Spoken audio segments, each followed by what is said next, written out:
Air defense systems are used to protect the population, important buildings, objects, as well as ground troops against attacks from the air. Particularly, ground-based air defense is capable of providing continuous area protection over the long term.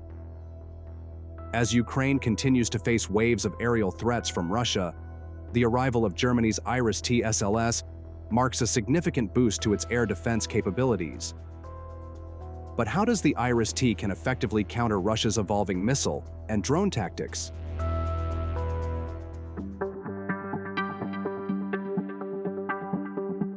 Good news was reported by an account on the X platform on February 8, 2025. This account shared a photo confirming the delivery and presence of a new tool in Ukraine's arsenal, namely the Iris-T SLS for short-range air defense system. This shows NATO's promising commitment to continue supporting and sending military aid amidst the current unclear position of America in supporting Ukraine. But even though it is not made in America, Iris-T is no less than an American-made air defense system. For the Bundeswehr's Tactical Air Defense System, or TLVS, Diehl Defense developed the Iris-T surface launcher, an upgraded version of the Iris-T missile equipping fighter aircraft of numerous countries worldwide. In combination with various radar and command systems, Iris-T SL offers the capabilities and benefits of an advanced air defense system. Iris-T SLS, SLM, and SL can work together as part of a larger, layered air defense system, but they are not necessarily dependent on each other. Each has a specific role, and they are often used alongside other air defense systems to create a more effective defense network.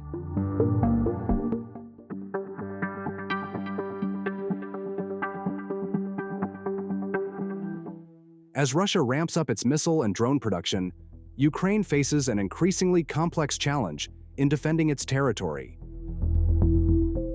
The Kremlin is not only producing more hypersonic missiles like the Kinzhal, long-range cruise missiles such as the Kh-101, and short-range ballistic missiles like the Iskander-M, but is also expanding its drone fleet. This growing arsenal puts enormous pressure on Ukraine's air defense systems.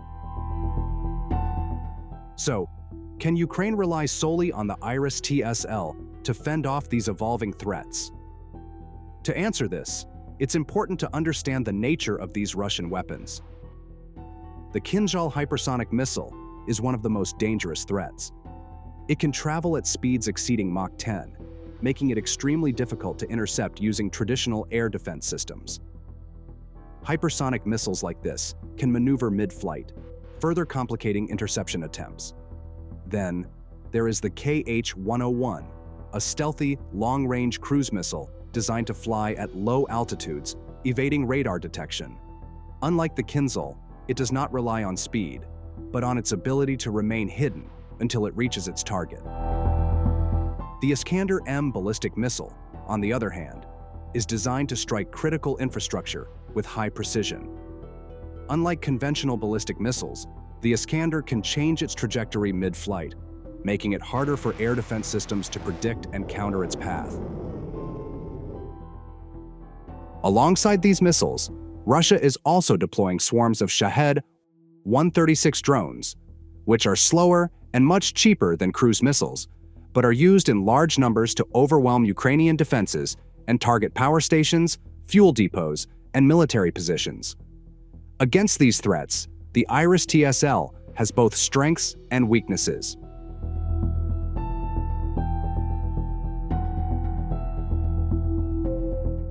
When it comes to countering drone attacks, Iris-T SLS is highly effective.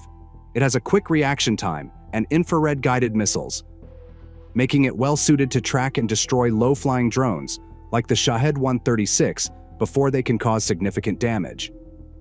Since Ukraine faces drone attacks almost daily, having a system like Iris-T in place is essential to protecting infrastructure and military assets.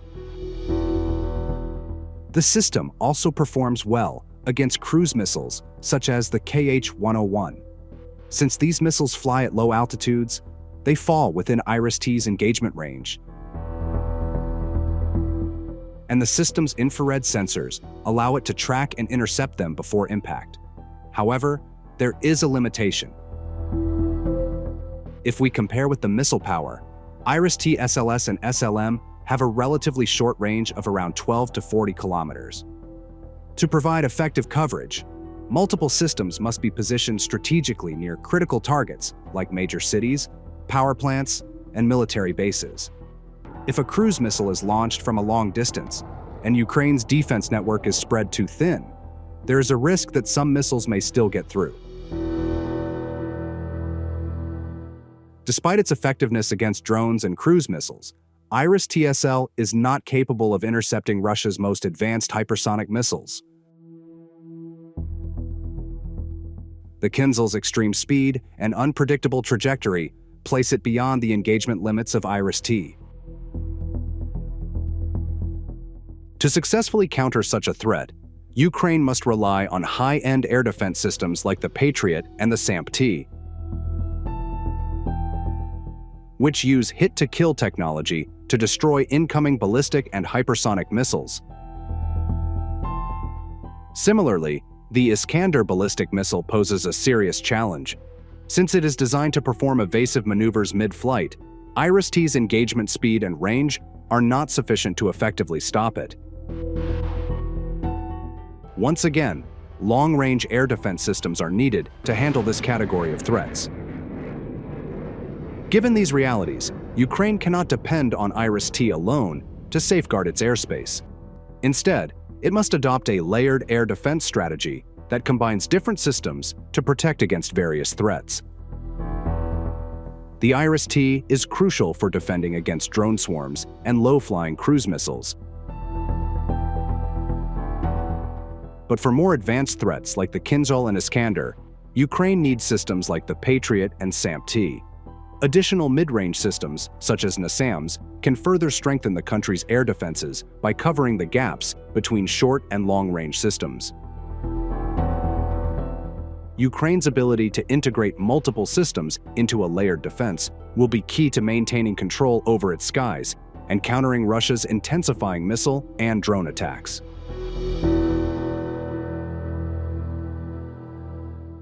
Could IRIS-T be the surprise winner? Is it the underdog that changes everything? Let me know what you think below.